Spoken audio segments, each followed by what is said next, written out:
qualifies as impartial. Anyone? No one hearing no reply, I rule that all members are qualified to participate. Our rules further state that all members, whether voting or not, have equal standing to question, discuss, and opine on all matters before the board. For our agenda tonight, we only have one item of new business, which is the continuation from the May 2026, case number 2026-06, Preservation of Affordable Housing, Housing Assistance Corporation, and Habitat for Humanity Cape Cod have applied for a comprehensive permit as set forth in Mass General Laws 40B, Sections 20 to 23. The applicants are seeking approval to construct and operate 78 units of affordable and moderate income rental and home ownership housing in multiple phases. The property is located at 66 and 76 Route 6A, Orleans, and is located in the VC Village Center zoning district. Before we hear from the applicants, I'll report that since our last meeting, the board has received written submissions from the following town organizations: the Economic Development Committee, the Affordable Housing Trust Fund Board, the Planning Board, and the Site Plan Review Committee are four. Each of those committees strongly advocates the passage of this application and the construction of affordable housing. Each vigorously notes that this town needs affordable housing, and I think in its way tries to refute questions that were raised at our last hearing of whether we have enough affordable housing in town. Is there anyone from any of those four organizations who'd like to speak or amplify their submission? Those submissions are all made part of the written record and can be viewed on the town's website. We've also received a communication from the Select Board. The Select Board, I would like to read that, unless a member of the Select Board would like to make the presentation. Let me read from the Select Board's letter.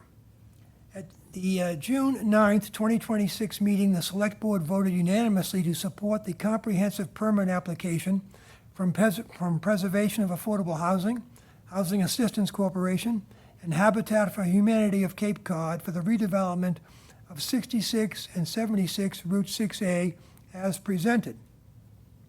The Select Board requests the Zoning Board of Appeals include a condition that Orleans applicants be given local preference to the maximum extent allowed, followed by a regional preference for both the rental and home ownership units.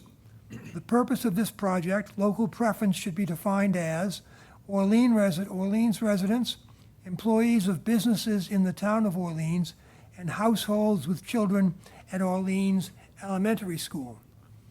This project directly responds to a town-issued request for proposals which was informed by a citizens committee that studied how the Governor Prince property would be used. Alongside the recommendation to develop the site for affordable housing at the highest density allowed under zoning, one of the committee's fundamental findings was that the buildings be attractive and consistent with community character. This sentiment is widely shared throughout the town. Since the comprehensive permit application bypasses the Architectural Review Committee, the Zoning Board will be the only place where consideration of the project's appearance will be undertaken. Signed by the Chairman of the Select Board. We have also received a letter from the Architectural Review Commission, which I think directly relates to the matters to be considered tonight at this hearing. Is there anyone here from the Architectural Review Commission who would like to make a presentation on their letter or position? If not, I feel bound to read it because it is directly pertinent to the matters we'll be discussing tonight. And I beg your indulgence, it's not short. The Architectural Review Committee reviewed the application for a comprehensive permit for the redevelopment of the Governor Prince Motel property at 66 and 76 Route 6A. The board met on May 14 with the applicant team and held further discussions on May 28 and June 11. As a committee, we feel that the proposed development is of significant size and will have a lasting impact on the character of downtown Orleans. It is important that the town, through its Zoning Board of Appeals, take the time to understand the project and adjust it as needed so there will be a development that the townspeople will be glad to have in the community. In that light, please consider the comments below. Under general comments, there's one bullet point. The project scale and density necessary to achieve economic viability leads to significant challenges for the design team. We are mindful of the constraints created by project financing, funding agencies, and myriad building code requirements. We do, however, feel that the project as presented allows opportunity for improvement within the project limitations. Under architectural comments, there are a number of bullet points. First, building 1 and 2. The massing, scale, and height of buildings 1 and 2 are some of the greatest challenges to the project. We would ask the applicant to consider all alternatives to make the buildings more aesthetically pleasing and reduce the impression of massing that is evident in the current design. Considerations, with a number of bullets. Adding architectural interest to the design. Door entry details. Break up long expanses of siding. To give a perception of height on building 2, drop the soffit lower. Variation of roof lines on the larger buildings, 1, 2, and 3, could also reduce the overall effect of mass and add visual interest. Consider adding an architectural folly element, a non-functional component of the building, such as a tower or cupola, to improve attractiveness without necessarily adding height.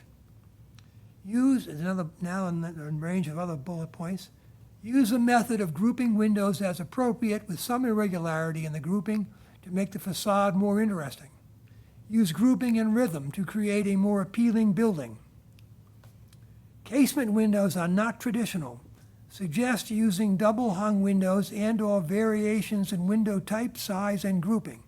Large windows appear to drop down to within 12 inches of the floor, which limits privacy in apartments. Scale down window sizes. It is recommended that the project siding be white cedar shingles, a traditional siding material that will fit with the community and weather over time. The use of consistent siding material will help unify the development. Specify 5.5 inches reveal throughout the development. I hope I read that correctly. I don't know what that means. Long facades and long expanse of siding need some breaking up. Some change in the surface dimension would add interest and break up the scale. Variable gables facing the street could reduce the mass. A variety of windows and roof heights and some back and forth of the facades could create the effect of multiple separate buildings joined together instead of one huge building. Attention is also needed on the non-street facing facades. The applicant should demonstrate that rooftop equipment on Building 1 will not be visible from the Cape Cod Rail Trail. Consideration should be given to creating permeable parking areas to allow groundwater recharge. Buildings 3 and 4. Buildings 3 and 4 should be related to the overall scheme of the development so that they are a part of and not stand alone. It may be desirable to move the buildings further back from the street to allow for large shade trees to be planted along Route 6A. Buildings 5 through 11. The plans for the 7 single-family homes appear to be attractive and in keeping with community character. We request that the applicant be directed to provide renderings of the views of the development from Route 6A. Landscape plan comments. We're almost near the end. We would like specifics on the types of trees to be planted in front of the townhouse buildings along 6A. The streetscape plan should allow for shade trees, not ornamentals, along the roadway. The site contains many large trees, most around the perimeter of the site, particularly on the eastern side. Efforts should be made to avoid the loss of large specimen trees wherever possible. Specifically, the buffer along the easterly boundary should be evaluated for the ability to preserve established mature trees. All lighting should be in compliance with the Orleans Outdoor Lighting Bylaw. In conclusion, the Architecture Review Committee received some very generous design input at no cost from two local architects, Joy Cumming and Peter Haig. These architects have offered to try to make the multitude of reactions to the designs and bring the ideas together in a single voice to make it easier to identify solutions. Perhaps you would consider taking advantage of their offer of services to help address the comments above and achieve the vision of the ARC. Furthermore, the ARC recommends permitting be delayed to allow adequate refinement of the designs. That's the end of their submission. Again, that is a written part of the record and will be available for view on the website.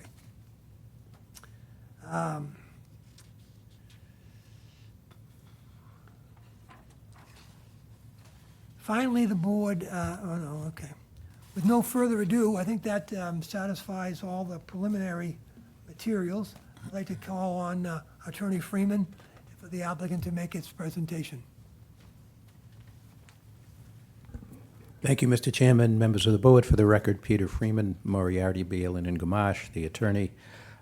I'm not going to speak much. We are going to get to the meat of the presentation, which is the architecture, and we believe that our architect has made substantial changes, listening to what was said at the last hearing, and also, even though we didn't see that letter yet from the Architectural Review Committee, many of the things that they noted, I'm pretty sure we have responded to.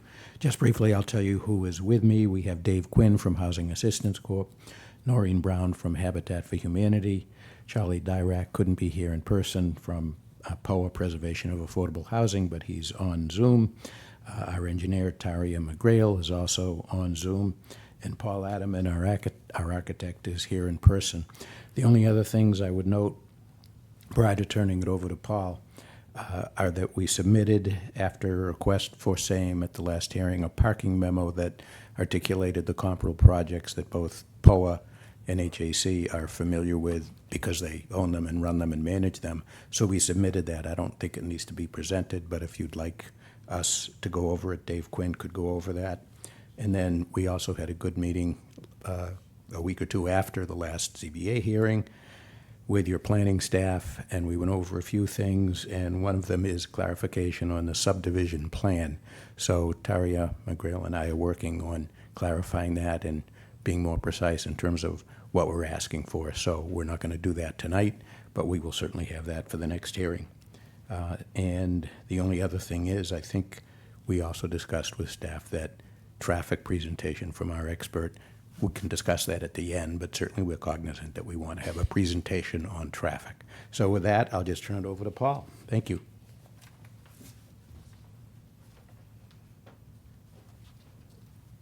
Great, thank you. Good evening, everyone.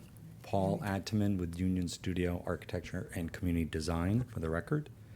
I'm going to pull up this presentation, which is really the same packet that we submitted earlier in the week, but it's a higher resolution, better viewing, and I have 2 additional slides to share with everyone.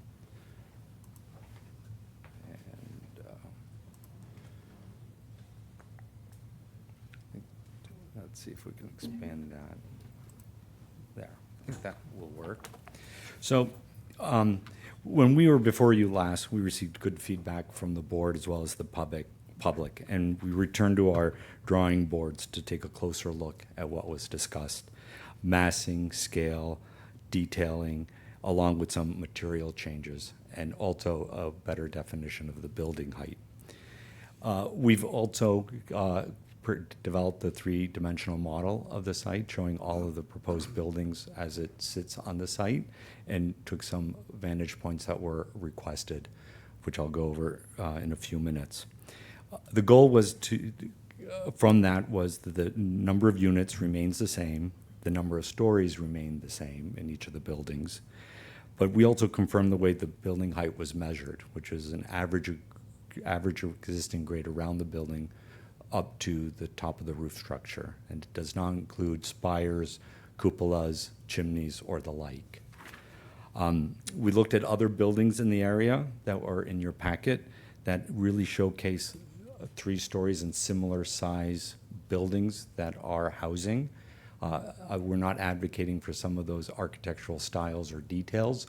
It's really primarily to show that these three-story buildings are present in Orleans and one near in Bourne that and historically reflect what has been built 100 years ago, 150 years ago in Orleans, and those structures don't stand anymore. They've lived their useful life and have passed on. So with the revised design, we believe we have responded with appropriate design that addresses many of those concerns. And I think as we heard from the Architectural Review Commission, I think we're in step with a lot of their comments as well. So I think that what we began, I'll kind of advance the slides just for reference. This is the proposed site plan, and the building locations have not changed. These are some of the example images of three-story structures, multifamily housing developments. The upper left, 3 stories, definitely not what we're advocating for, built in a time in the 1970s, perhaps early 80s. But on the upper right, there's a nice example of how the 3 stories are broken down with some layers of architectural bandwork and a treatment of the roof form. And these are a couple examples of a historical building, old buildings from historical photos that aren't in existence anymore, but we thought it would be nice to remind us that these bigger structures have existed in the area and are continued to be considered as the housing needs grow.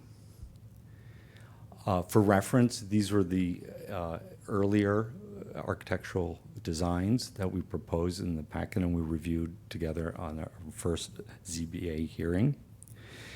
And as we moved into the architectural design on the outside, we really didn't touch the floor plan because I think that the floor plan is going to be tweaked and modified according to what the elevations and the mass of the building is going to developed into. But I think we're pretty confident that small modifications of partitions and location of living, dining, kitchens versus the bedrooms are going to follow suit with our articulations of the elevation and our use of the windows and a rhythmic and varied window pattern. For building 1, which we'll start, and I thought it would be very good to see the comparable difference of the two, the one above, which what we submitted earlier, and the revised plan. You could see that the building height for 1 has come down by a couple of feet.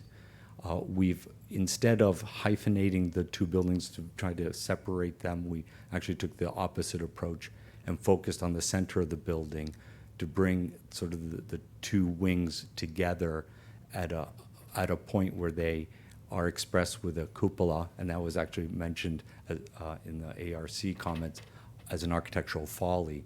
And what it does is it visually brings attention to the center of the building and your eye to the top of the cupola, while the wings may drop away to the on either side. And I think that the eave heights was something that we really worked hard to sort of make sure that that was an organizing feature that carried its way around the building. And I'm not sure if you can see my cursor, but the gable end here is not equal, the eave is not equal to the other side of this gable, but the eave, the rake comes down all the way down to about the top of the first floor level to be a lower eave. And as we go to the next slide, it continues along the side elevation and creates a dormer on the second floor. And that eave then is continued along to the backside, to the rear, to create what is perceived as a full attic space, occupiable attic, so that this eave continues now on the backside at the second floor level, not the first floor. So Building-wise, it's a very simple approach to keep the framing simple and economical, yet allows us some opportunity to bring some detailing from the front to the back. And I'll just slide back to this elevation here to talk a little bit more about the window patterning that we've ganged up a couple, in some instances, to paired windows that are strategically placed in packed out bays that give us some relief and shadow lines on the main gables, and that you can see it here on the left, here in the middle left and middle right, as well as on the far right. And we've also introduced that at the lower level, at the ground floor level, where before that packed out bay area extended up to the roof line. Instead, we've stopped it halfway up to give a little bit more relief for that facade. The entrance is covered now, so we feel like it's much better defined as a focal point with a tower, or let's say the cupola, I should say. And it's a covered, nice entrance into that lobby area between the two wings. The materials have changed a little bit. I mean, it's still lap siding predominantly. We've introduced some panel shingle siding up in the upper eave, up in the upper gables and the dormers. And we've also brought in a round window up into the gables to create a little bit more of a variation of the window types. Moving on to, I think, the side, which is, I think, fairly straightforward, and I covered the reasoning for the dormer facing the sides to be tucked into that attic. But on the back, we still have the mechanical equipment platform that's carved into the roof to make it put all the equipment as far away from the edge of the building as possible. And the elevation is punctuated by just a 3-story, 1-bay wall that creates a feeling of that dormer just extending down to the first floor to give much more relief on those 4 gables that go across. This is just a little bit of a comparison, a little closer scale, showing 2 halves, 1 half of the building on both the first proposed scheme and then the revised scheme.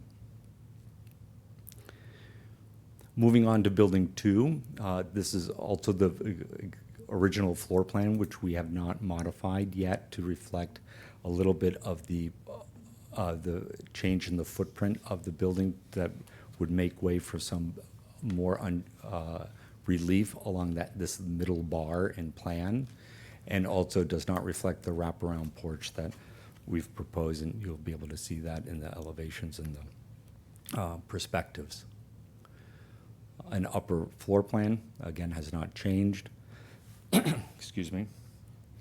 But moving on to the comparison of the before and after, this is facing Route 6A. We've introduced the gable, which is the gable design is now prominent in all the buildings, including the 7 for home ownership habitat houses, the townhouses, and building 1. So we worked hard to make it a little bit more cohesive among the, let's say, 11 buildings. Quick math. And as you can see on the left-hand side here, this is the wraparound porch that services the community room as well as the entrance, primary entrance into the building for the residents. And on the right would be the office management suite. Turning toward the right, this is the facade that is facing the habitat houses. We did not bring this design to all 4 sides because we thought we wanted to get this far with you so that we could see what the reaction is and to try to modify it and refine it as we move toward the rear and the other side, which would be similar to what I've shown you on these two elevations. But earlier I had mentioned that this long bar in the middle has been actually shortened and split into two. Each of these corner bump outs, or let's say corner conditions, have been reduced in proportion in width to create a smaller gable, and three of them across this facade. And again, we're using the packed out bays and double windows where we can to bring some different treatment to this middle gable, but preserving the back entrance and access to the bike storage under a covered roof. I should also add that the lower roofs, we're proposing that those be standing seam metal roof to create a little bit different material treatment for the lower roofs than for the upper roofs. And then more studies. What we did was we took the landscape design and brought it into the proposed architecture. So now both are working with one another as we are proposing the development to be. This is a bird's eye view looking over the proposed development. And then the vantage point from across the street from Route 6A, showing the townhouses to your left, the modified building number 2 with its two front gables facing 6A, and the gables returning along to the interior street toward the hillside green. The proposed landscaping remains the same, and I know we'll be working on signage in the next few hearings, presenting more detailed signage to the board. This view is taken from the interior green. I don't know if you can see off to the left, lower left, there's a key plan with a little vantage point from where it's taken at. I know you have it before you. So that is looking at the interior side of building 2 in the far left, and then the back side of the townhomes on the right-hand side.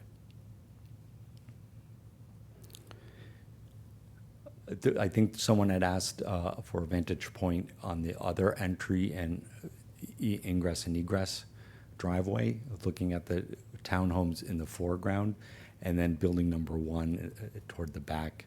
And I think this is a very nice image because it shows the scale of the architectural character being keeping with one another, with the larger building toward the back and with the townhouses in the front. And before we go to questions, we were able to develop 2 other exhibits to show you. We thought it might be useful just to see what the proposed building footprints and development plan are like overlaid with the existing structures on the site, and to see where those structures are relative to the bike path, because it is vegetated along the backside about 15 feet off the edge of the bike path, because there's a right-of-way and easement. I walked through there a few weeks ago, excuse me, and it's quite vegetated both on an understory and a very tall tree canopy that's fairly close to the rail trail. So on the upper right, that's the vantage point that the photo in the next slide is depicting. On the left is a photo that I took. You can see that some of the back lower structures are right here, and you can't really see the one-story long structure of the motel.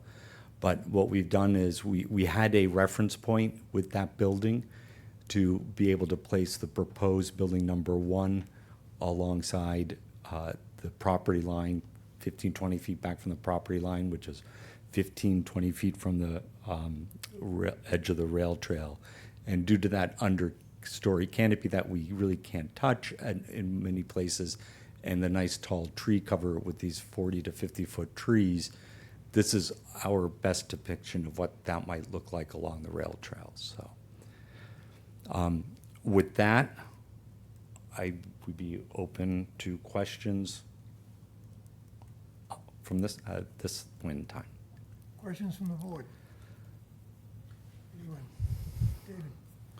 So with respect to the rail trail's 82.5 feet wide. And so I've gone up and down a few times with my bike to get a perspective. So from the edge of the property line, nothing gets touched between the physical bicycle path and the right-of-way line, correct? That's correct. The only place that will get modified is the connection To point. gain access. Yes. And Yep. it's a significant buffer, and there are some huge specimen trees in there that I've made note of. Yeah. But other than that, I applaud your changes. You definitely listen to us, and fortunately listened to the ARC without having the benefit of that when you made the changes. But I was one of the people that came down hard on you at the last meeting with respect to the massing of the buildings, and I really appreciate what you've done. Well, thank you. Other questions? Austin? Thanks, Jerry.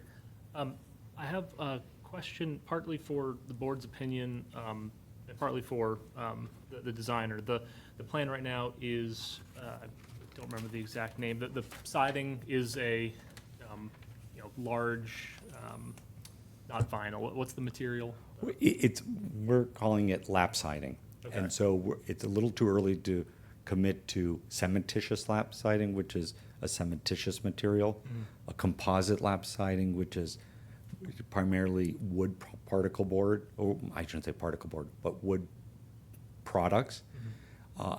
And then there's vinyl siding, which we're not proposing. So based on pricing and availability of the manufacturer and the product type for that lap siding, we are looking at 5 to 5.5 inch exposure, which is typical manufacturer's recommended installation requirements. I know that some of these manufacturers of lap siding have a wood grain profile, which is not what we're after. We want a smooth, flat surface, which is more traditional in wood lap siding. So the wood grain is definitely not going to be proposed. And the plan for that, that siding is single color, single material for the entirety. I'm not talking about building one in specific. It's, Predominantly, I mean, we're purposefully showing a black and white rendering with a shingle panel, which will be also a panel shingle, simulated shingle style. It's not going to be white cedar. That is a more costly proposition, has some maintenance issues. That's something that you have to maintain.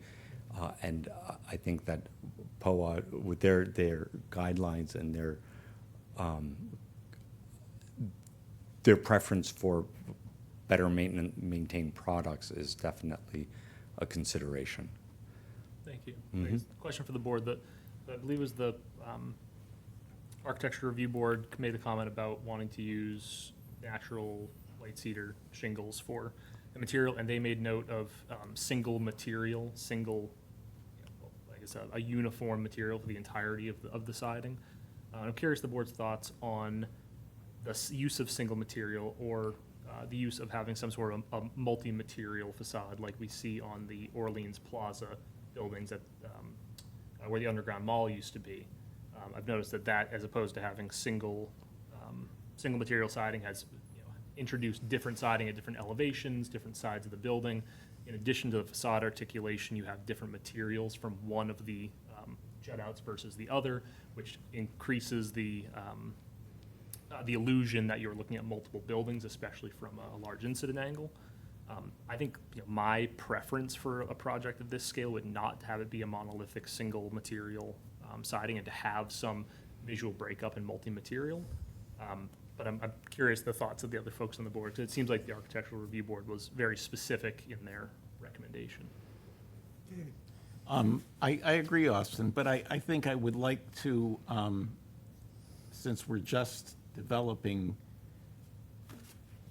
we're still going to have more meetings. I would like to be able to see the actual product that you're going to be using. I don't have a problem with proposing a shingle style on the upper level and the lap strake siding on the lower level, but I think it's important for us to view what's proposed. Because it's difficult in black and white, I think. Your comments? I would agree. I think we would get to that point. I think early on, it's nice to think of it, view this with massing, window rhythms, material. I think we've rendered it so that you understand what is lap siding, what is a panel condition, like for instance, on the either side of these windows. Going down color, and I think that was your original question. I don't want, we're reluctant to muddy the waters with colors quite yet. Okay. I think because when we get into colors by committee, I mean, we can't decide in an architectural firm among three people But what since colors. it's to CAD, right, that you're doing this in?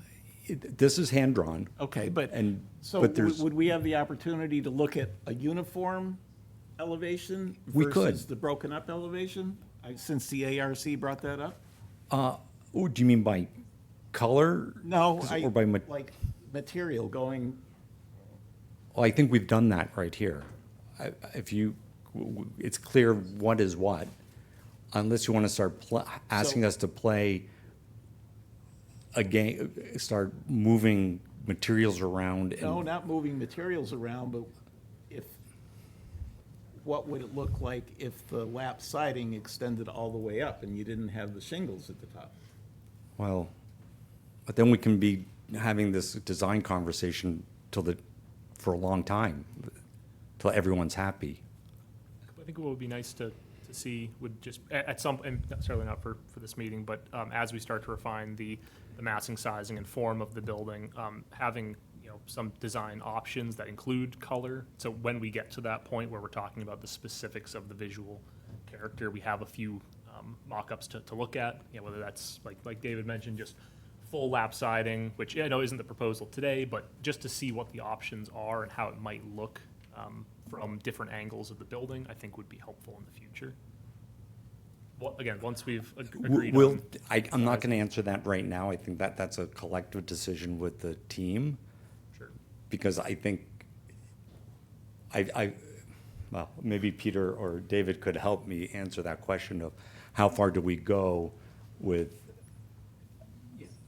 and I don't want to make promises, that's the thing, is I want to work with everyone, we're taking your feedback in, but I don't want to We're only bringing it up overpromise. because the ARC did. Yeah, That's. Right.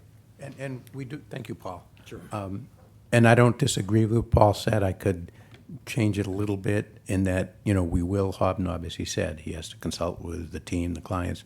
But I understand what your goals are, and I think we can satisfy you with some more details. I think Paul is very sensitive to, wanting to get the basic outline of the building, which hopefully the way they changed it so far will be satisfactory, and then work with the team on what the details will be. On most 40B projects, which doesn't mean that you can't be a little more specific, but basically, I don't recall actually getting colors, at this stage or even before the hearing is closed. But we can provide you some illustrations and things that will hopefully satisfy you. And, ultimately, the final plans are always submitted. We don't want to keep it open so that it's subjective. We have to be careful in a condition that we know that we have these plans approved, but perhaps some details can be reviewed at a later time. So that's what I would say to hopefully, amplify a bit what Paul said. Thanks. thank you, Peter. Bob, you have a comment? Well, I'm very happy with what I see, and I'm actually amazed that you lined up very well with the ARC's letter without even seeing it. The buildings, I think, are much more Cape Cod appropriate now, very much in style with what I was hoping to see. I like the mix of the shingles and the eaves and then the lap siding. I would like to see the lap siding be something that lasts a long time, something that isn't gonna need to be repainted every 10 years. I think there's concrete materials available that would be nice, keep maintenance down. But I'd like the committee to focus on the design and not on color. Let's try and get through the design tonight. Color, I think that's gonna be a big chore. Bob? To answer Austin's question, I'm assuming they're gonna use some kind of a composite clapboard because they last a long time, and of all the stuff out there, I think that's probably, when buildings this massive would look the best, and personally, I think it wants to be on everything. I would beseech you, those of you that are voting, to prohibit any brick facing, which is not Cape Cod, and would really change the look. If wishes were horses, beggars would ride. I see this all as a great missed opportunity. My feeling as somebody that's lived here for 78 years is that the nurses and school teachers and municipal workers, police, fire, all those folks, pretty much like probably everybody in this room would like to own their own home. And wow, what an opportunity when you look at the habitat, what we could have done here if we made, if the request for waivers were small lots so that we could get people into houses. If you look at what it costs to build a house in Orleans, it's the land that's a killer. I checked today, there are 3 lots for sale in the entire town. Cheapest one is $595, and the most expensive one was $889. That's what's killing us. We've got a piece of land here that we could have used to help folks have their own homes, and we're giving it away. But that horse has left the barn, but I just need to say that because I grew up with all these people that built their own houses, put a lot of sweat equity into them. God knows I did. They all went on to, the ones that were able to stay, did a lot of the work on their own houses, and what an opportunity this would have been. And lastly, I really prefer Sibel's plan, especially as it relates to Building 1. I think it is a much more attractive option. These buildings, no matter how you slice it, are massive. And when they get constructed, I think a lot of people in Orleans are going to be surprised. But that's all I have to say. You're the folks that are voting on it, but it's an awfully big project. May I? Bill? Sure, please. I do appreciate the changes that you and your colleagues have, made since the last hearing, in terms of window arrangements, et cetera. But in terms of like what you were asking, Austin, for materials, those are the things that you use to kind of, differentiate, say, if it's done correctly, it's a nice feature to have different materials. But a lot of times, using different materials on a flat surface is just pastel. And that's what a lot of projects try to do, which was your presentation, when you were here last, which was all flat. So you kind of did that, so I appreciate that. But since our last hearing, as you know, in that hearing, I had made some comments, which were the big picture comments. Parking, having a small little green space in a sea of parking didn't seem like that was appropriate. And even the bulk scale of the buildings in the back, the way that you did it now with the roof forms and the pitched roof, that's obviously an improvement. But now you have one big building instead of before you had 2. So I don't know if that really helps you in having, that little cupola. I think that's just, again, pastel, that's fake stuff. I don't think it does anything architectural, but what I did since the last hearing that we had, being an architect, and being that I want to, obviously you put so much time into this project, for me to give any kind of constructive criticism, I had to do what architects do, which is sit down and really look at it. It's a beautiful site. It's an absolutely beautiful site where there's so many opportunities that I wonder if you and your team had looked at. And so in doing so, I put together that site plan that I submitted. And if it's just as a means of tool to communicate. I'm not saying that, you need to obviously use that, but my questions, instead of verbally just asking, as us architects do, I sketched it out, I overlaid it over your site plans, using the same size buildings, and just rearranging it. It's a beautiful, beautiful site. It has a high grade of 64. It goes down about 14 feet to the back. So that allows you, for instance, like I was saying, did you consider putting some of the parking into below grade? I know that there's a financial cost to that aspect, but then you also have a lot of retaining walls that you could eliminate. So if it's okay, may I put that on the screen? May I ask Peggy to put that on the screen, the site plan, just for communication's sake? Because what I saw is that on the left side of the property, you have smaller structures. On the right side of the property, you have larger scale projects, houses, buildings. So one of the ideas was, why not flip that? So put the smaller Habitat for Humanity on the left side, which more is in line with the scale of those buildings, and then rearrange things where what I also saw that in your building number 1, why not have your ground floor units have like outdoor spaces for families? As what Bob was saying, at least some of those units could be more geared towards families with children. And I didn't see that in any of your previous design. You just had, punched windows. I thought that could definitely be a wonderful opportunity.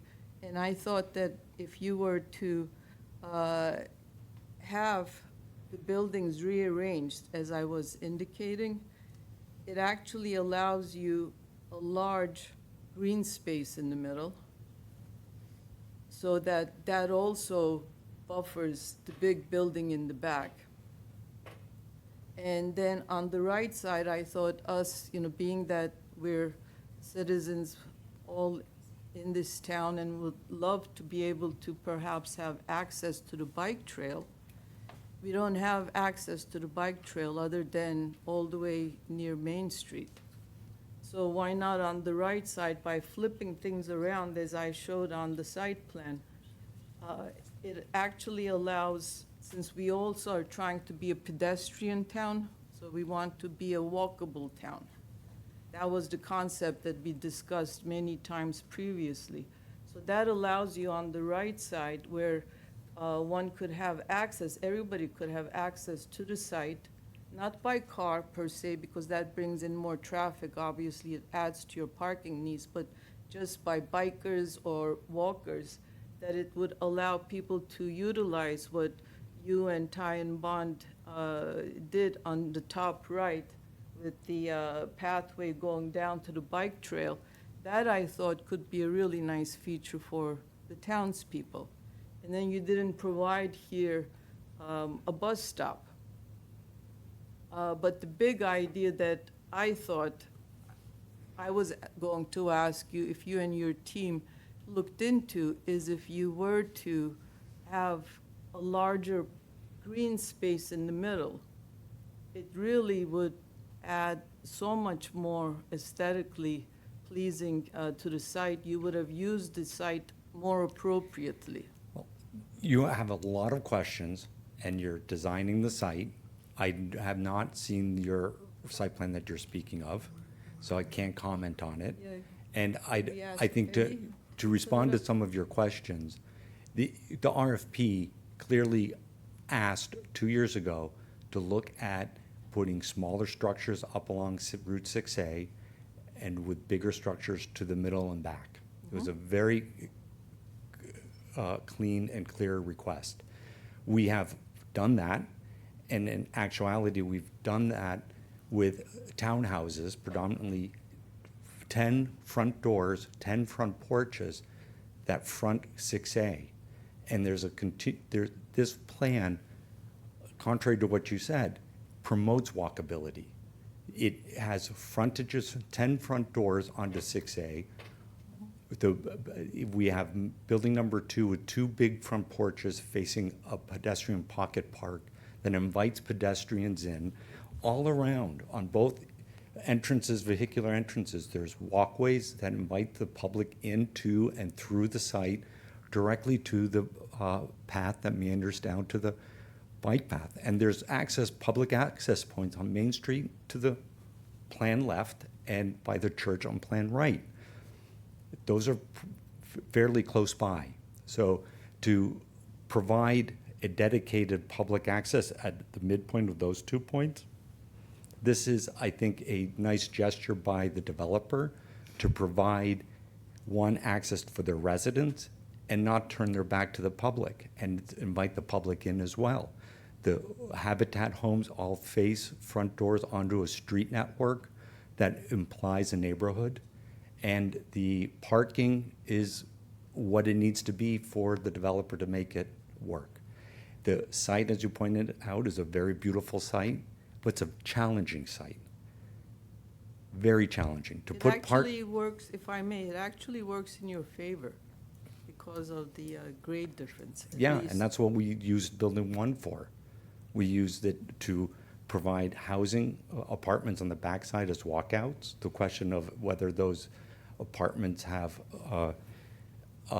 doors out onto a patio is something we just talked about with the team and the developer 2 years ago and decided not to do that. We can revisit that.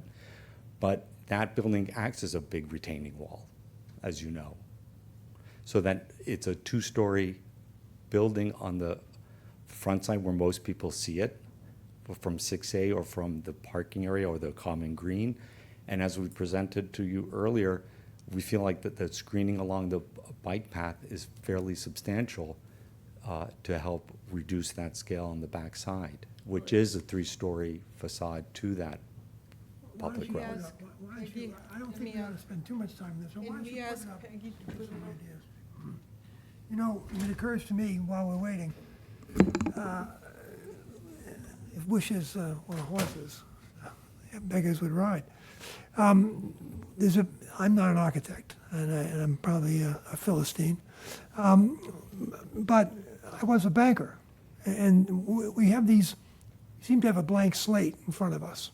You know, that we can do anything, we can put any kind of outside that we want, we can have any colors, but we are unconstrained by the finances. And that's sort of we're having a discussion in,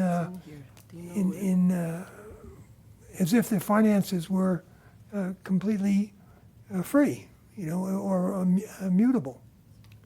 I don't know how we inject that into this discussion, but I think it would bring some discipline that may help us focus on what can and can't be done. I think you're gonna. I mean, I've seen Isabel's plans. I've known with them, and I think it's a terrific plan. I think it's a much better plan. But I don't know how it meets. I presume you're very limited by all the cobbled together financing, and it's all interplays. We're talking about design without any background in what is financially feasible for the site. Mr. Chairman and board members, if I may, I don't want this to take a bad turn, but I have done hundreds of zoning board hearings, and I've made case law, not only represented developers. It's not just that it's inappropriate for a zoning board to redesign a project substantially from scratch. Number one. Number two, as Paul said, our plan was responsive to the town's RFP and the result of working with the town for a couple of years. So it's a very different process than when the applicant may have more flexibility to change things. That's the second point. The third point is the 40B regulations and case law say you don't get into finances. If you felt as though you needed to reduce the number of units, then we could say we don't do it, we can't do that. And we could get into the business of looking at financial pro formas. But in my experience with the hundreds of hearings, that doesn't happen that much. So we certainly want to work with you, but we simply can't redesign the site in the substantial way that's just been suggested, and I respect what you're trying to do. Your intentions are good, I understand that, and I appreciate that. But unfortunately, it's simply not appropriate or doable with a 40B project. It's fairly drastic changes. Working with you on the architecture, those of you who have spoken, I think all of you have said, you really appreciate the changes and they're very responsive. And we'll continue to work with you on what we discussed tonight. But beyond that, we have to move forward with this hearing process with what we proposed. Thanks. Yeah. Mark?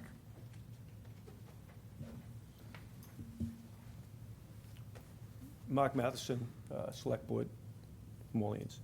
I'd like to make 2 points. One, Mr. Freeman just alluded to the process that brought us here tonight has been a long, difficult process in many ways for the town of Orleans, for the people in Orleans. From the time we made the decision to buy this piece of land, have a Governor Prince feasibility committee to determine the uses, the best uses of the land for the people, putting together the RFP process where developers had an opportunity to submit their proposals. They were vetted by financial analysis and vetted by architectural analysis, and the process resulted in the group of POA, HAC, and Habitat winning the opportunity to develop this process. And that's what they have done. They have met all the criteria that the town required to do. Altering it violates the process that the town has gone through for the last 5 or 6 years. You can't do that, as Mr. Freeman said. The finances are a major component of how this thing goes together. We had some brief discussions at the last meeting here. Mr. Wilkinson alludes to the fact that, he'd love to have individual home ownership opportunities for the entire 5.5 acre site. Who's going to pay for that? This project was put together with a matching amount of funds from POA, from HAC, from Habitat, in order to make it happen. I have this discussion with kids that I had in school as a teacher here at Nauset for 50 years, as somebody that's lived here for 75 years. They'd all love to have their own house with a backyard for the kids and the dogs to play in or whatever. And that's what we grew up with, Mr. Wilkinson and I both, as contemporaries. But in 2026, if you don't have a $400,000 down payment and a $400,000 a year salary, you're not buying a house in Orleans.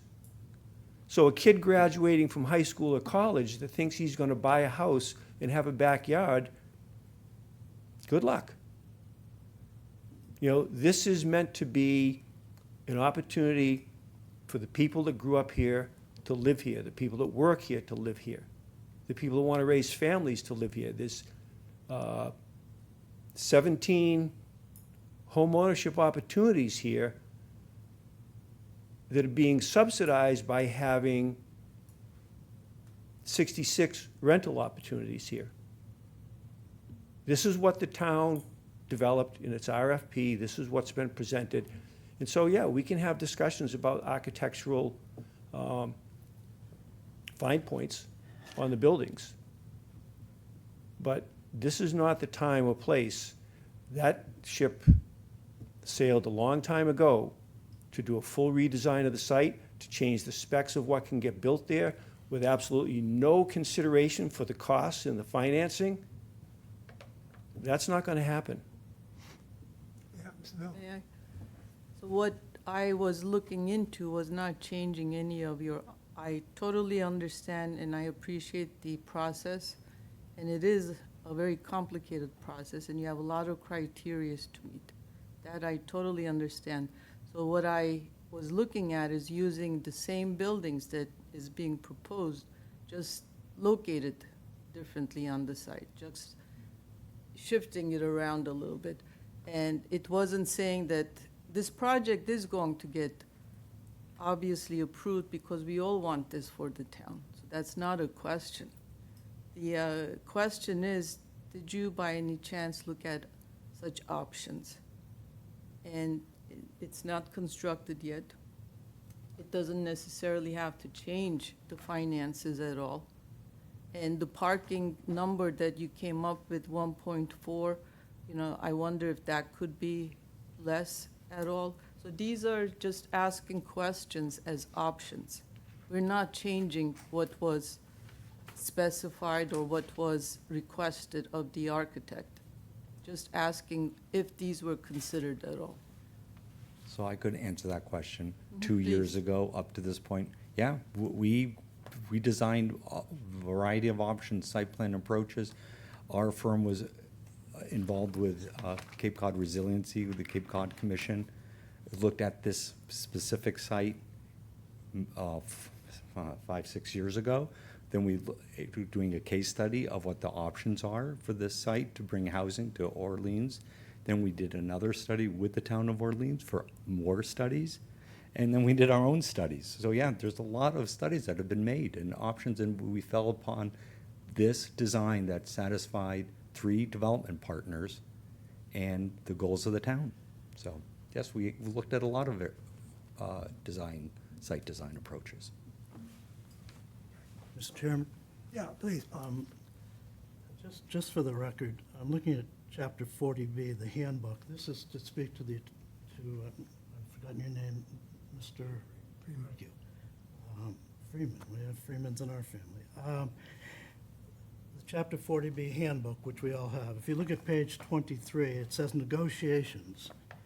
One of the advantages of Chapter 40B is that that projects can be negotiated.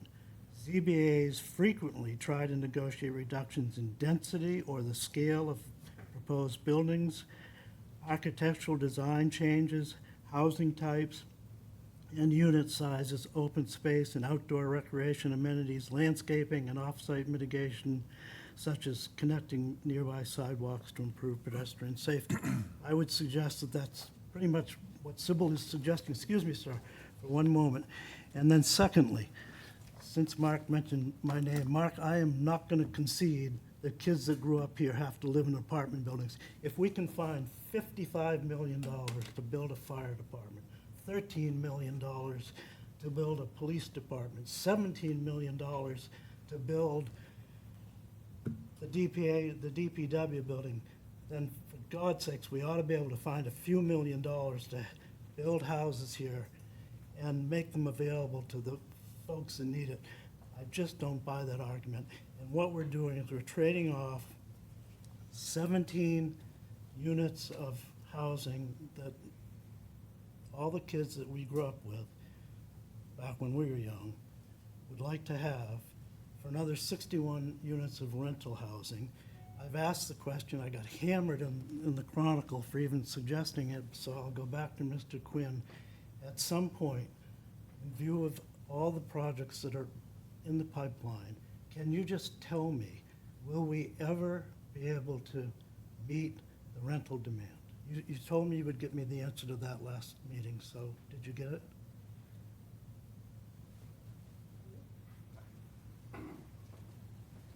I'll speak for David. I recall that discussion. I don't believe he said that he could give you an empirical data-based Did you say that, David? Sir, you You said, didn't please, answer that, you didn't tell me. you okay, would you're get those interrupting numbers? me. Look, I don't, That- Mr. that's Chairman, fine. may I go through the chairman, please? Yeah, please, Mr. Goodman. I'll let him respond. Mr. I Freeman, please. respect your wishes too, but as everybody knows, there's no way that we can change the makeup of the project in terms of the rental and the home ownership aspects. You acknowledge that. I'm so- not asking you to do that. But you keep coming back to it. Well, Could I please finish? Sure. So, what you read from the guidebook lists a lot of things, and that's what we're doing. We're talking about the design, the building. There's been very meaningful changes made. Things like the lottery, of course, we'll be happy to do that, the local preference. But what was proposed, and again, I thank you for what you said just now, and I recognize that, again, your intentions are good, but it is a major redesign, and that's not what the handbook is talking about. I don't in any way want to make this legalistic, but I can show you the case law that says you don't redesign a project in that dramatic fashion. And we also sincerely believe, and there's a difference of opinion. I don't know you, but I'm sure you're a very fine architect, but there's a difference of opinion.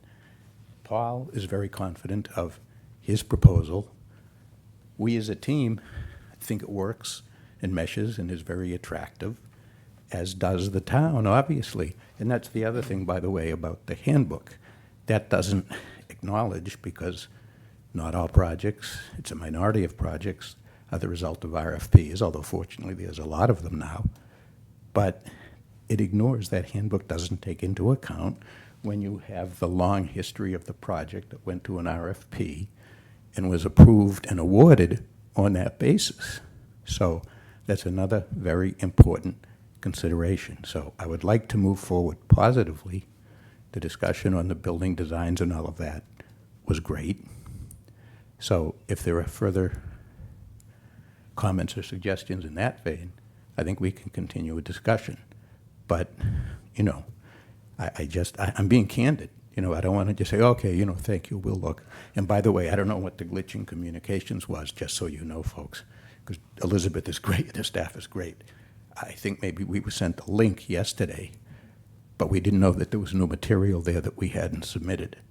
So we hadn't seen any of these things, just so you know.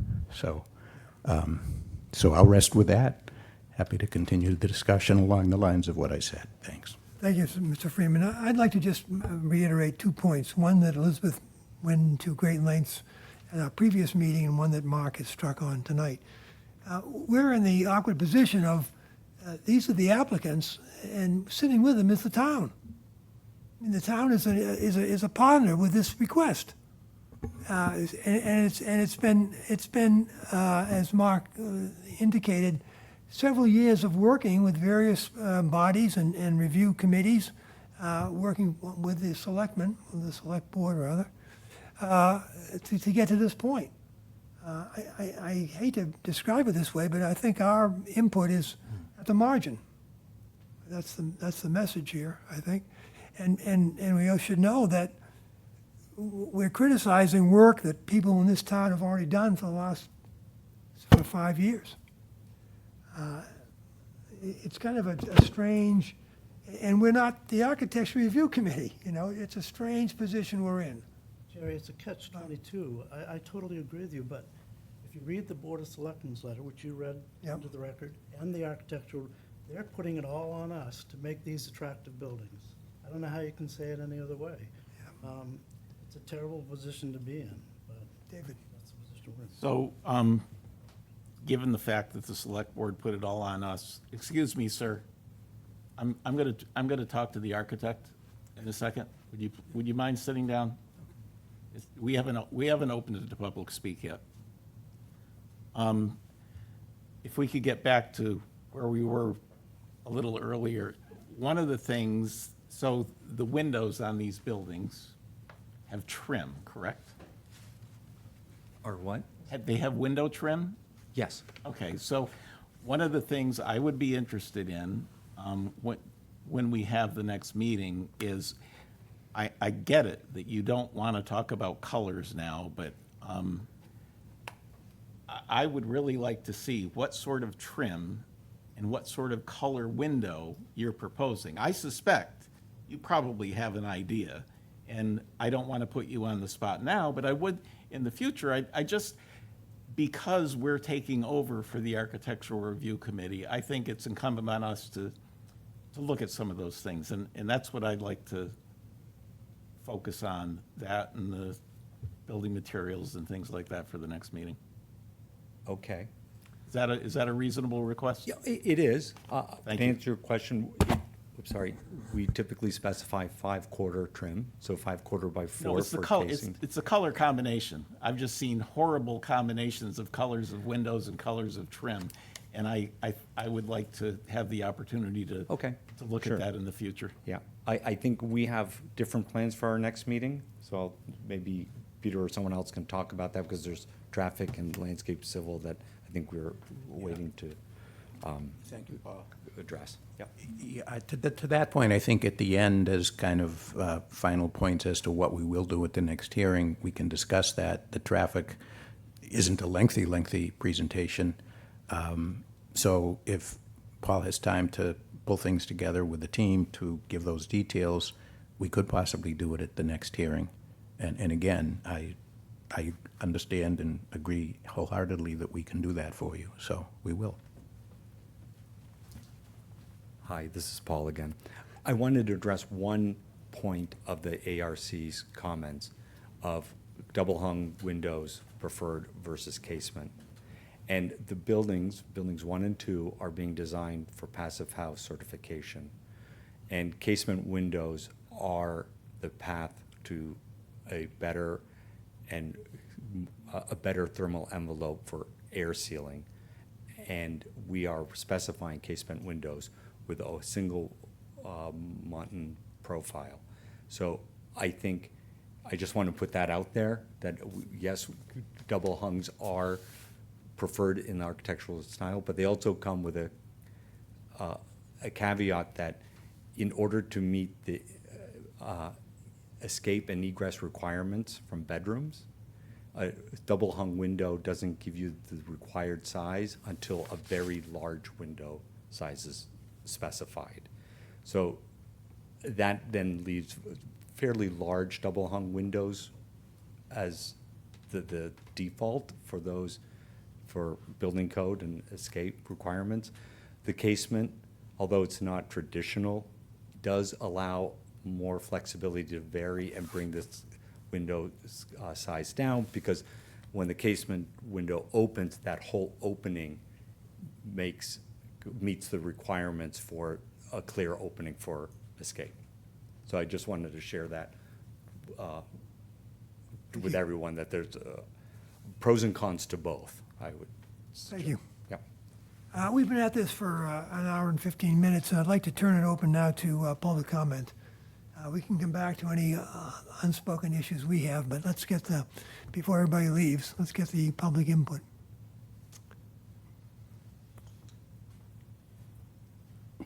My name is Ed Peppin. I spoke last time against this project, and nothing I've seen dissuades me otherwise. I walked that site. The fundamental problem with the project architecturally is the project's too big for the site. But that's the minor problem. The real fault of this project is that the plan does not meet the need. And that's fundamental to 40B. The plan must meet the need. And in that regard, you need an independent counsel. Because your differences in your position is different than the selectmen and the planning board. So, there's $220,000 in a pot for town council, and you should have your own counsel on this. This is a very unique situation where you got the planning the planner advising you who's appointed by the selectmen. So you need your own counsel. One thing the record lacked was addressing the water issue. We've been under a drought for the most part the last 10 to 15 years, and we're under water restrictions. That means any huge development like this is a threat to our sustainable housing that we have now. There's no letter in there saying that yes, we have plenty of water for all these projects. So that's an important thing to look at in the future. But let me go back. The plan does not meet the need. The plan here, town of Orleans put up somewhere between $3 and $6 million for this, is to help local families. They need it. And the selectmen began to touch on that in their letter to you. Now, when asked about the plan meeting the need, Mr. Friedman, he's not believing when he talks to you. He's not going to send you astray. Mr. Freeman didn't come up with the need. The town has taken the position, the very clear position for some years, that the town is in desperate need of all levels of affordable housing, sir. Now listen to what he said. And that's not Mr. Freeman's determination, that was the town's determination. No. When asked, listen to what he said about this particular project. You're voting on a particular project to address a particular need, okay? Basically what he said is that he could recommend at the first offering that 70% of the units could go to local applicants. And local applicants meeting from Falmouth, no, that's what they said. No, that's not correct. Not Right? correct. Well, again, that's what they were talking about. Okay, well, that's incorrect, go on. All right, to the next okay. point. Yep. So when the selectmen talk about percentages, we have to realize on a statewide basis, when these are done by housing authorities, HUD statistics tell us that about 20% of those in the housing are non-citizens. When they're done now by NGOs You're way across beyond the this, state, you're way beyond the scope of this No. hearing tonight. because you're going to have as much chance to get into this project from Orleans as you would from Orleans, France, because that's the way the system runs. About 60% of these projects will end up being for non-citizens. That's just the facts. All right, the next point, we'll just, and the next point. That's true. Mr. Pepin, yeah, well, let's get everything on the table before we do that. All right, so Your next issue, please. So this is why you need independent counsel. When you make your decision, which you're probably going to approve it, put in specific numbers, not just as provided by law. If this is an Orleans project, make that number 60% of all the units have connections with Orleans. Make that unit. Make things like that. All right, Elizabeth will explain that process. Thank you, Mr. Pepin. Elizabeth, would you talk about the local requirement? So in affordable housing projects, communities have the option to request from the state what we call a local preference when individuals get selected to be tenants or homeowners in these projects. So the town, normally that falls under the jurisdiction of the select board, which is why they addressed it in their comments to you, can take the data that we have in our housing needs assessments and say that we have, as a local community, a specific need that we are trying to meet with this project. And then we can request up to 70% of the units in a development have what they call local preference. And again, the way those tenants are selected is through an actual lottery process. Names, like back in the day when we didn't have so many, when we didn't have 500 or 600 applicants for a development like this, it was literally a literally a lottery where we'd pull names out of the hat to see who got to lease these. And again, that has to be following those federal, state, and local fair housing guidelines and policies, so everybody has equal access to that. But you can request, again, that those who are first picked are local. So those are individuals, and we talked a lot about this in some of our other projects, especially with the regional school system. So at the select board wanted to be very specific that the first pick of housing in this development go to residents, workforce, and those in the Orleans School District. And then to the extent possible, the next pick go to Cape Codders. My recollection is a reference made last meeting to the success we had in getting local people at the Cape Cod 5 site. Wasn't that also a local preference? Correct. So in both so we have two recent projects that both held lotteries, Housing Assistance 107 Main Street, and as well as Penrose's Fair project. And yes, those both had local preference. I believe 80% of the project, 80% of the units in the 107 Main Street were local, or were Orleans residents. I think a net total of, I want to say 6 units in both of those projects went to individuals off Cape. So the vast majority of residents in both of those projects went to serve the needs of Cape Cod residents. And again, those lotteries had 500 to 600 applications each in them. So certainly we do see. For all types of rental as well as ownership, the lists are excessive, right? They are excessive. And, I just want to speak to the balance that I know we're all trying to strike here tonight, because, again, and I think Peter spoke to this, when we look at an application, this one is very unique because you do have, you are, again, and I've said it before, part of a continuum of review that started when the town purchased this property back in, I want to say 2001, but there was a citizens committee that looked at what they wanted for this project. And I do think it's important to go back and understand that the applicant is, meeting the needs that were identified by that citizens committee, that the entire site be devoted to housing units, that the housing that's developed should be primarily affordable and qualify for federal and state low-income housing tax credits. And again, that was the primary need that we were trying to meet on this site, but also be flexible enough to allow proposals that accommodated housings for households as over those tax credit limits and homeowners, as well as homeownership housing.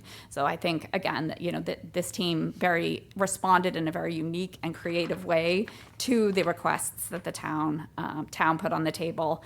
Again, the second piece of that is that this overall development be attractive. And I do think that those are, that is the mandate that, again, I think is an important metric for success in this project. We all want to see collectively a project that we can be proud of here.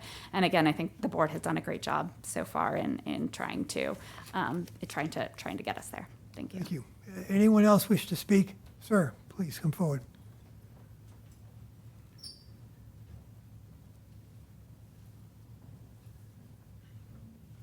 Good evening, Bill Weeble, 65 Keziahs Lane, co-chair of the Orleans Historical Commission. I don't know to whom I address this for site conditions. So when the excavation goes on, two things. One, there had been a historic tavern on that site in colonial times, and prior to that, it had been a village site for Nauset, local Nauset indigenous people. Not unlike what we're doing with Phase 3, where we have, for sewers, we have someone evaluating daily. Every time that there's someone out there digging, there's somebody from the tribal council making sure that whatever architectural materials get dug up, get properly qualified. My concern is if there's a burial ground up there, it'll take a long time. So I'm wondering whether or not, as part of the site conditions, there shouldn't at least be a tentative archaeological survey of that land. The commission is happy to send a letter to the ZBA, but I don't know how those types of conditions get put in place. Thank you. Anybody want to respond to that, anybody from the team? Want to address that? Thank you. Sure, thank you. I certainly respect all the historic and archaeological concerns. I can simply say, though, that it is not something that I think should be a concern of the board in conditions that sound like they could be onerous, but what is appropriate and would achieve the same result, because Massachusetts law, which does not get waived by 40B, has certain requirements. And one of those requirements is, which I think was discussed last time, a project notification form to the Mass Historical Commission. And their mandate under the regulations is not just historic buildings and sites, but the archaeological. So they go based on knowledge that they have, and we will follow that process. And if they put requirements on for that type of inspection from the native tribe, which I certainly respect, then we would have to do that. But certainly an archaeological survey per se is not something that I think that they would require. And I'm not going to kid anybody. It's not anything that we could agree to. So, but I respect the concern. And again, the state laws are strong enough to protect the interest that the gentleman spoke about. Thanks. Please.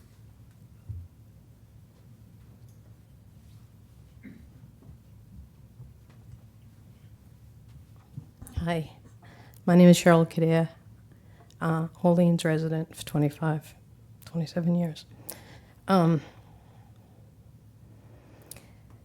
Whether it's about casement windows versus double hung or tribal burial, all these things coming up, a great discussion.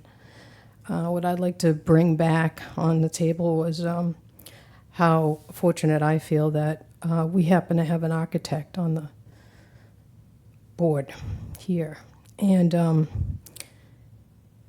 if this is the redevelopment of the Governor Prince Inn, and this is a design phase that is being brought before public comment, it's not just a rubber stamp. It's something that's we're having conversations about. And if someone from the town sent an email with a link and none of the four people here opened it up before tonight's meeting, I would think that as a professional courtesy, someone could have opened that link. And then as far as just, because it's a collaborative effort, there's 3 different companies here. And the architect, Sybil, I can't say your last name, I'm sorry. She's talking about changing right from left, left from right. She also mentioned something operationally that has to do with rentals and a bus stop. That to me is something important, just to have a bus stop there. So I just, in the spirit of collaboration, opening up a link from an email and listening to what Sybil, our architect, luckily has to just change positions. I just think it, out of professional courtesy, it's just collaboration. Thank you. Thank you. Yes, Mr. Singer. Just quickly, we don't disagree about a bus stop. We can certainly work with you folks on that. Dave just checked and is also on the question of email, and I misspoke. We actually didn't get a link. I don't know where the miscommunication problem happened, but we have not seen anything that would have shown this proposed site plan and those other letters. Again, I already acknowledged the staff's great. Whatever miscommunication by mistake, we'll correct that, but We just certainly. got it yesterday ourselves. I don't know how long it's been around, but Yeah, so, in any case, and I understand the spirit of the previous speaker, what she was saying, and, we certainly will look at things that we get, I can promise you that. Thanks. other comments? Please.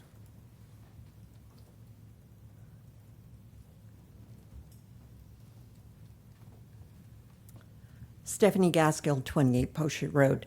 I just had a question on whether there were any less appeals required with the plan that Sybil presented than what was on the original plan. Because a lot of what is coming before the Zoning Board of Appeals ask for appeals for setbacks and whatever.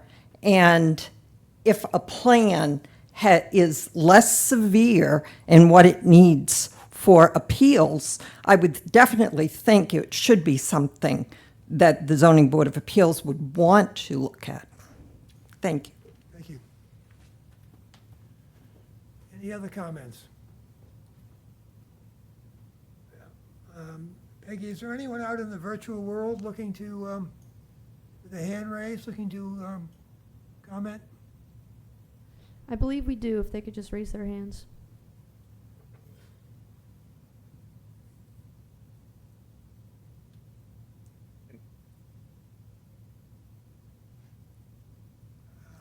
Is someone named Neil out there looking to speak? There is. All right, would you identify yourself, please, and make your comments? I will. My name is Neil Ahern. I live on Bridge Road in Orleans, born and raised in this town. I'm a shell fisherman. Well, first let me say thank you, Austin Higgins, for being the one person in these last two meetings that has actually spoken. Maybe it's because he's not of retirement age yet, I don't know, and has a better grip on what young people who are living in this community are dealing with, including living with their parents. But I just want to say thank you for, in the discussion over how the freak out of these other ancient people on this board over the size of the two buildings that would be for renters. God forbid, renters.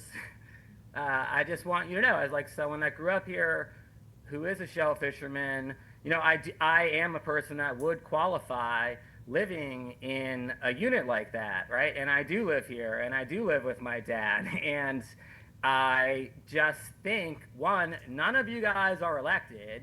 And two, like the idea that you're going to bog down this process that we as a town have voted for twice over ideas of gables and shingles and your conversations about what you think 3 at least wash-ashores, the character of this town that you moved to is supposed to be like you're some protector of this town's character, that we are all like desperately waiting for you to step in and redesign the entire project. And yeah, you're gonna have to hear it, sit back in your chair and listen for a second, because you are housed, right? And nothing gives you the right to sit back here. Bob, sorry you got the Brewster Elementary School wrong, right? Get over your legacy. None of you guys, like, nothing gives you the right to sit in your chairs right now and stand in the way of this precedent-setting project that we have voted for twice as a town, right? Like, Thank you, Mr. Hearn. Mr. Hearn, we're not trying to stop this, we're just trying to improve it. But your comments are well taken, thank you. Go back to where you, South Deerfield, right? Children in this town is a good thing, and you're doing the math like, oh, it's gonna cost taxpayers $1.4 million, right? Like, I honestly, the idea that you're gonna push this process that other town boards All right, Mr. Hearn, you've got a misperception. We're not trying to block this project, but thank you for your comments. Thank you for your comments. right now. Thank you, Mr. Hearn. Is there anyone else out there? Peggy, looking to speak? No hands raised. No. Oh, no other hands raised? Correct, no hands raised. All right, thank you. All right. Austin, You mentioned I could resume my question. did you pay for that guy to come? No, no. So I have a few questions. Try to do them in some semblance of order. Some of the drawings that were shown, or the views that were shown of the property that include some of the vegetation. I'm curious, I guess the level of vegetation that was shown, the size of those trees. What is planned for the actual installation of those trees? Are they going to be saplings to grow to that stage? Will some be mature trees with a mixture of saplings? I'm just curious from a initial project standpoint, where will it land relative to the images shown? This is Paul Atman for the record again. I don't think any one of us can answer that question tonight. We're not the landscape architects, so Okay. I think we'll get that person back, and if you have those more questions for the landscape architect, I think you share it with us so we can be prepared to answer those questions. I think a full discussion of what the plan is would be helpful. We didn't really focus on that last time. That's right, yeah, I agree. Yeah. That would be nice to hear.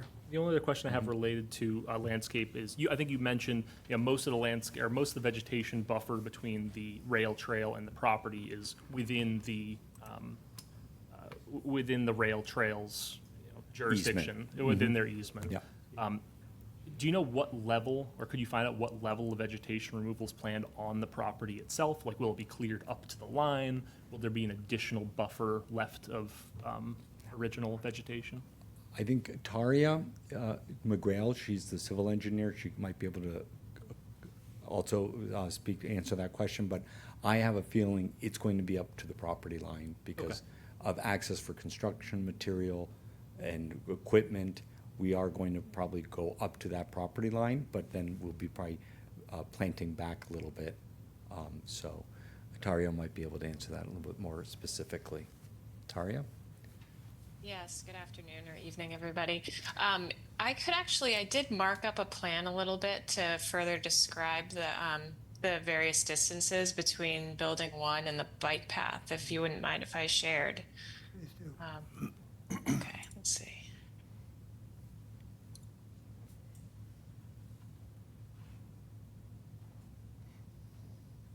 Can you see a plan before you that's marked with some green shading? Yes. Okay, so based on the last meeting, I quickly threw some dimensions on here for you so that you could see, what we're looking at for setback distances from the actual bike path, which runs through this area here, and then the property line as well, which is that kind of that dash line that's in there. So looking at the design, the building is currently about 20 feet at its closest proximities to the property line. As was just mentioned, there will be, in order to put in the fire lane or access behind the building, the fire access for the ladders and such, we will be clearing mostly right up to that property line and installing a retaining wall on the backside there. But in green is what I'm showing is areas that will be vegetated post-construction. And in this area here that's off the property line, that's going to be all the existing vegetation that's already there today. So what I tried to do in this image is just try to show you that existing natural buffer that will remain. And that's what's shaded light green on this plan. And I just focused on the bike path side as I was drawing in this green shading for you. So we're looking at 20 feet to the property line for the building at its closest proximities, and then 56, 57 feet to the actual edge of pavement of the bike path. So there's about 35, 36 feet where it's closest that will remain vegetated. Okay, great, thank you. Would you comment on the Architectural Review Committee's comment about shade trees as opposed to ornamental along 6A? I think our landscape architect would be the better person to comment on that. And I can have him prepare a presentation with some more detail. And then also, I know in the landscape package that is part of the full civil and landscape, there is a table in there that does describe the proposed trees that are proposed, and it includes a caliper width diameter on those trees. That might be helpful, and I can have him describe in more detail where those trees would be proposed and the age of maturity that they would be when they're planted. Okay, thank you. Other questions? Austin? One of the waivers that we have is, let me get the exact, it's a Massachusetts, a waiver from the Massachusetts requirements for, we want to use high-density polyethylene pipes as opposed to what's required in Massachusetts code. Is any more information on what that entails, why we're requesting that waiver, and just So- more information? Sure. So that's actually a waiver from your local subdivision regulations. The subdivision regulation requires using either reinforced concrete pipe or corrugated aluminum pipe. Those types of pipes are, I think the subdivision regs were probably written back in maybe the early 80s. But generally, industry standard now for drainage pipe is using the high density. It's that black drainage pipe that is seen on many job sites. It's more cost effective. It has good. It's easy to install, but it also has good longevity to it as far as withstanding different traffic pressures and also soil conditions. Oftentimes now that aluminum corrugated, when we're digging it up, we see that when it was installed in the 80s, we're seeing that it's, Swiss cheese with holes in it. So definitely folks have moved away from using the corrugated aluminum. And then the reinforced concrete pipe is, it's very expensive and just much more complicated for installation. David? Taria, the last page of the presentation talked about parking sufficiency. And we're kind of at the low end of spaces for a project like this. Is your experience of providing 1.56 spaces per unit a reasonable number for a project like this? I could probably, yeah, I see David getting up. He can speak more to that for experience of what he's been observing at the various sites that have the units. I don't know if you recall, but we did try to, for the units that would be for sale, we're looking at 2 spaces per unit.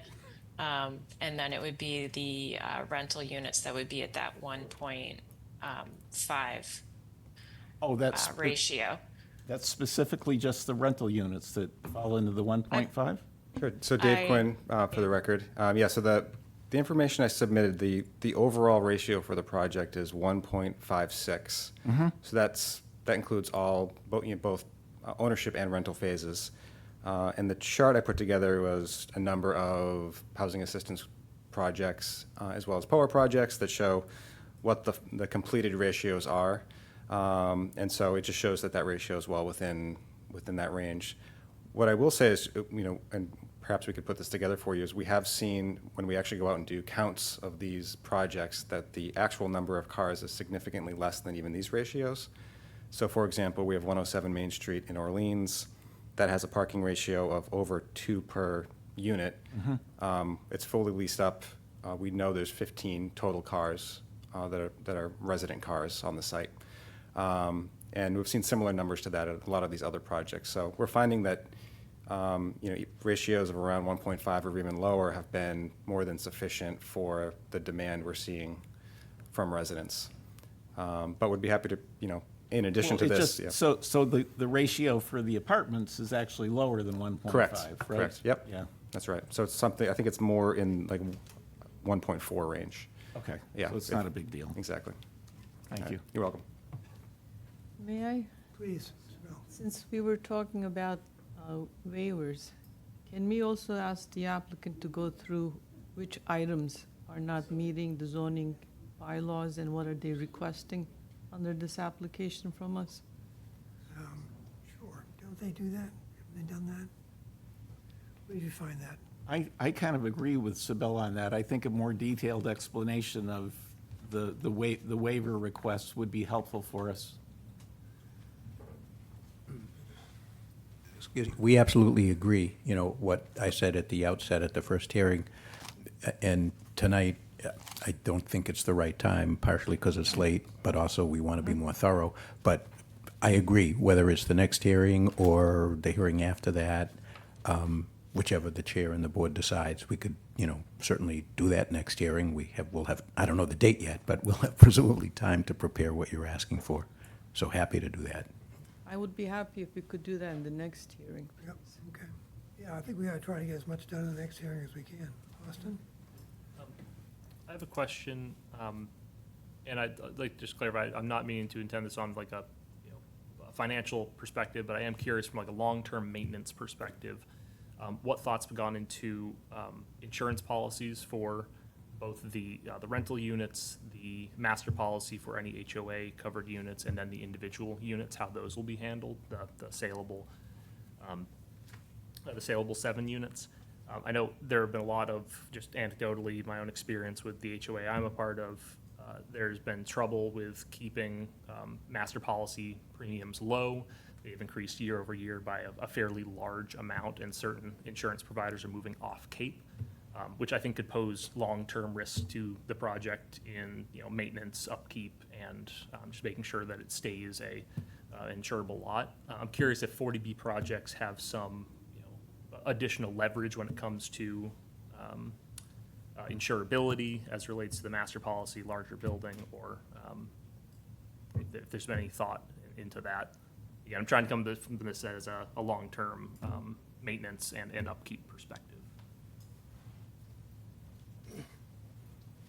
I'll just try to briefly answer, and then Dave or Charlie Dirac, who is on Zoom still, I believe, might have some information related to the many rental projects they have. But in terms of long-term maintenance, it's not really insurance that's the concern. What the rental projects absolutely have from the lenders and the subsidizing agency is very substantial escrows that are required, funds, not really escrow, but, you know, funds. They have a capital reserve fund so that when things wear out and maintenance is needed, repairs are needed, a replacement, that the money is there. And I think they also required on a more day-to-day operating basis. On the home ownership projects, it's a question for the Housing Assistance Corp units, which is a condominium. The budget annually will try to do the same thing. So that the anticipated needs in the future will be addressed and money built up over time. In terms of the individual homes, with Habitat, there will be a homeowners association. They're not going to be solely responsible for maintaining the roadway. And Noreen, if you can speak to it, that's fine. But the individual homes will be traditional single-family homes where the homeowners will, you know, have to get their own insurance, but again, in terms of upkeep, they'd be responsible for their yards and things like that. So if you want to amplify, Noreen, that's fine. If I covered it, that's fine too. Thanks. Yeah, you covered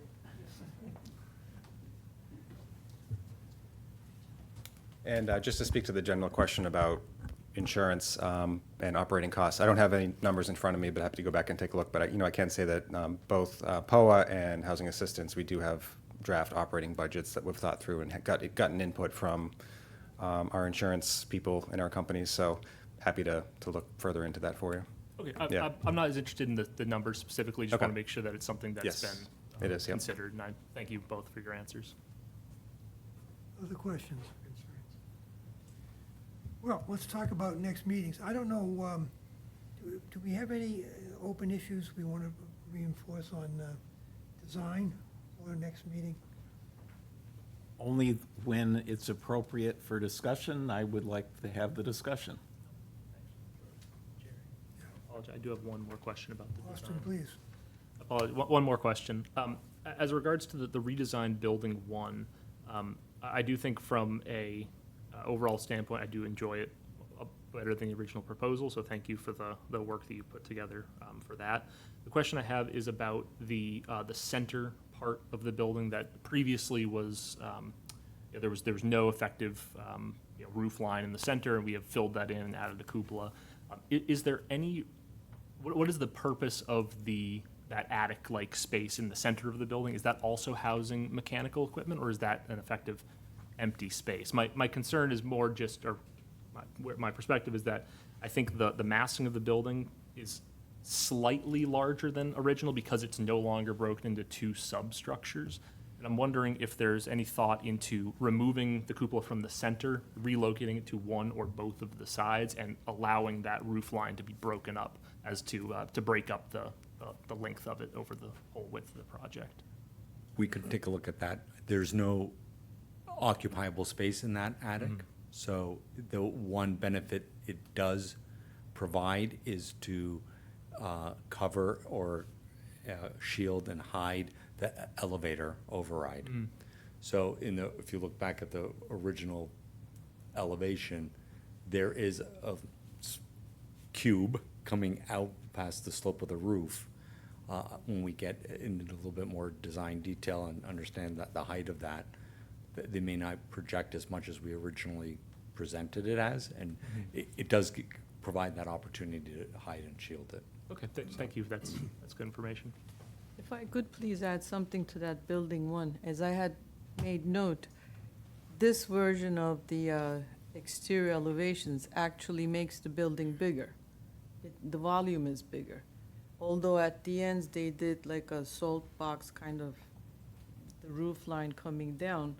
But instead of having one long rectangular building, I believe that would it not be possible to divide it up into 3 pieces even? Because when you do that, you actually you don't have to be so close to your property line. You could be at 25 feet. Each one would be at a different distance, and it would break up the volume further.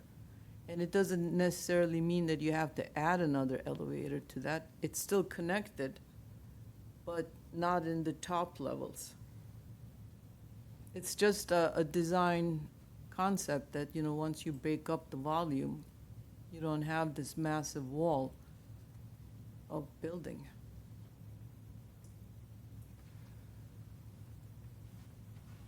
It's a suggestion that we can consider, but I think that now you're staggering the double-loaded corridor in 2 directions, that you're adding more linear footage of corridor space, therefore increasing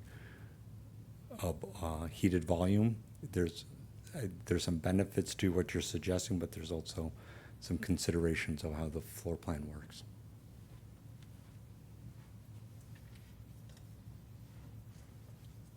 Other questions?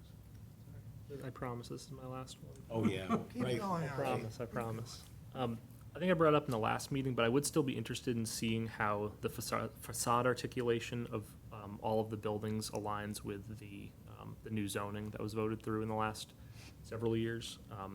Now, while it's not, maybe not a strict requirement, I think it would be nice for the project to align with that, because that is what we are expecting the future of the center of town to look like in the new overlay district that we have. And so starting it off with a project that aligns with that, I think would be a good stepping stone to having other properties in the center of town match the architecture that's being. And to segue on that, your height waiver request has changed. I mean, it's become less with the new design, and it may even fall in line with the current zoning requirements based on my review of the plans. Yeah, so just kind of how the project aligns with, we understand how it aligns with the current zoning that we've had for the last several years, but just seeing where it falls in line with the new zone, I think would be just helpful perspective to see. Great. Thank you. I'm done. Really?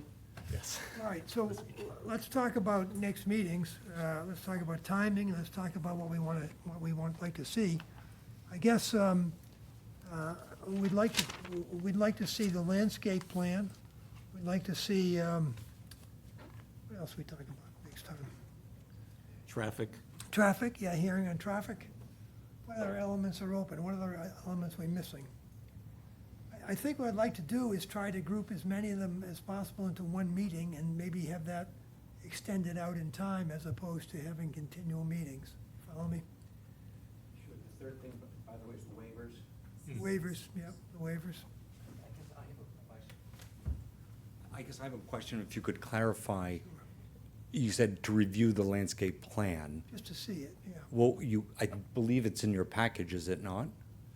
In the previous package, The original package? original So package, yeah. you have that to review, I guess, so. I don't want to lose time, I think. Yeah, Tari, you can jump in again, but the landscape plan, which is not skimpy, anything can be more detailed, but it is in the package. All right. That said, I think Tari has said, and I still agree, we can have our landscape architect present it to you, and therefore could, he or she, I forget which, can respond to any questions you have. So that's fine. At the first meeting, we did discuss perhaps beefing up the trees in front of the facade of Building 2 that faces 6A, I believe. Yeah, we Yep. did. And that wasn't addressed. Yep, sure. And the only other thing is, depending on the timing of the meeting, and we don't want to spread it out too much, but I hear what you said, Mr. Chairman, try to do a lot of things together, so I don't know that it would be a complete package, but Paul, what's your thought on having anything in terms of some of the more details related to materials and those types of things? I mean, are you thinking another hearing in 3 or 4 weeks? I'd throw about the timing back to you. Okay. We're more flexible than you are, Okay. probably. We meet twice a month. Okay, Well, I would like to keep a special meeting for this. We're 2 hours, and we're going to have somebody, if we have applications before this, then they have to wait, and then, or at the end. Okay, good point. Just- No, good point. I'd like to keep these special meetings just assigned for this purpose, as opposed to mixing our regular applications in here. Not fair to the other applicants either way, frankly. so my quick consultation says we think 4 weeks would be 4 weeks. adequate, and that also is in keeping, or rather fits with the fact that mid-July I'm away out of town, so the 22nd, let me see if I have another hearing. Well, if you have a separate dedicated hearing, would it have to be a Wednesday? We have a dedicated hearing on the 22nd, if we have applicants. We meet on the. No, we don't. Oh, no, No. first and the 16th, the 22nd. Does that work, Elizabeth? Yes, and you have the 29th. It should be on a Wednesday. We just have so many boards and committees. Okay, that yeah. meet, and we know this. Yeah, I understand, sure. So consider the 29th potentially. Yeah, 22nd or 29th, because it's a Yeah, the 29th would work for us and my personal schedule. Work for everybody here? Yep. Austin, 29th works for me. Sybil? All right, the 29th, Mr. Chairman, please. do we, I know we're not done discussing, but we've had a lot of discussion on the architectural, the changes they made. Are we comfortable with those? Because we seem to be moving on to building materials and landscaping, and I'd like to give some feedback to the design team on, are we comfortable with what they've proposed for the look of the buildings? Well, I think we all endorse the changes they've made. They think it's an improvement from the first effort. And we've also been sort of, our ability to make significant changes seems to have been circumscribed somewhat. I think all of us who saw Sibel's plan in detail prefer it, but it is a significant change. And it's late in the game. And again, I think what to keep in mind is that we're sitting at this table, defending this plan is the town. You know, we're the last effort to say, make it look as good as we can, but fundamentally changing it seems to be beyond our purview. And that's coming as much from the town as it is from the developers. But But again, are we comfortable with the design changes that they've made to the buildings? Once they, And can we move forward, or are we gonna go back? I think that All right, that's a we good- ought to that's a have fair some, that's a fair point. David? I'm of the position that I'm comfortable and I'd like to move forward. I like what I saw. You agree? I like what I saw, and I don't know how much the design team needs to get out of us today to keep doing whatever you need to do, to keep making progress, because I know there's other work that has to happen, and we're looking at colors and materials, but if the structure of the building, we're all comfortable with, happy, that's gotta help you then move forward with things like materials and the such. Agreed. Yeah, I agree with but you. little Yep. things like Austin brought up the cupolas and Yeah, that's- looking at, I consider that minor. Correct. I think. That's a quick study. We Yeah. can- Yeah, I think, the overview of the structures I'm satisfied with, but I do think additional discussion related to material. Oh, I'm color, and not arguing. It would be critical to, making a final determination on suitability of the site. I do have to say for the record, though, Sybil, I thought moving the houses to the left looked better. I think that building number 2 sort of dwarfs those houses, and I don't know how you're gonna, if you own one of those houses, how you're gonna feel with this 3-story building kind of right up against you, but I have to appreciate that that's a movement of significance at this point. On the other hand, you're not changing the look of the houses or the layout, but I thought it would I just help. thought that was a nice idea. 'cause No, it I agree. gave with them you. more open feeling. And a more of a Looking at that community. 3-story. And more of a community on the left side neighborhood. And I thought that it may have helped with having less retaining walls, which they have a lot of retaining walls. But that said, I believe that, to answer your question, Martin, I believe that the design changes to the exterior is a big improvement from the last one, because the last one was more of a cookie cutter kind of a building that we were presented with. I think it's more, the architecture is more in line with what you see on the Cape. Correct, and for us, what we're trying to do is make sure that this fits the character of the town. And what they presented is a little bit closer to the character of the town than what they did before. And there was a height reduction. Yeah, I think there's gonna be less variance in there. I have to say, I do agree, Bob, that at some point you have to switch to housing, because ownership is ultimately where you want to end up. On the other hand, you've got a 5-acre hunk of property and you're trying to get as much out of it. And so I think that's where the town is. You don't get a 5-acre piece of property every other day or every day to do something like this. So, but I do think long-term, we do have to provide houses for the people in this town. All right, do you have a sense of where, Austin's what got we're his looking hand for next week, next time? up. Jerry, Austin's got his hand up. One more question. Austin, wait a minute, it's a postscript, Austin has It's a not a postscript. question, it's just, someone brought up a bus stop earlier. I've been thinking about that a bit, and I think it would be interesting to see how a bus stop could be incorporated into this, given that 6A is a single-lane road in this area. Not a critical item, but I think something to consider. If it is feasible within the current footprint of the project, I think that would be a net benefit to the area. Yep.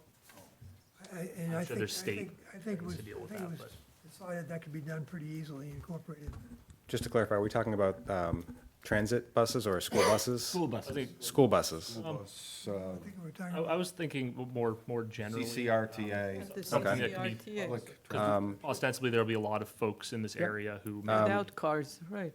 We're happy to reach out to the CCRTA and have a conversation with them. We've done that on other projects where we've been able to, add bus stops. I will have to have Civil take a look at the plans and see where it makes sense, if it makes sense, but happy to look into that. Okay, Yeah. yeah, I don't think it's a hard requirement by any means, but I think it would be an interesting addition to this project. Yeah, and in regards to bus stops for school children, we're working on a few other proposals in Harwich and Chatham. And it's up to the school department to decide. They'll review the plans. They have a big say of where they think the pickup should be. And most often they would want to come into the neighborhood and not have kids waiting on a busy street. And I think our plan shows a lot of opportunity for that center green to have a gathering space where children can wait safely. The bus comes in and out, but usually that's the school department weighs in heavily on that. Kind of like the post office where you put the mailboxes. Very good. So we're on for July 29th at 7 PM. Great, thank you very much. Move it. Move to continue the All right, yep. hearing to July 29th. Do I have a motion? Is there a second? Austin's moved. Is there a second? Second. All right. All in favor? Aye. Any opposed? Great. Thank you all very much. Thank you.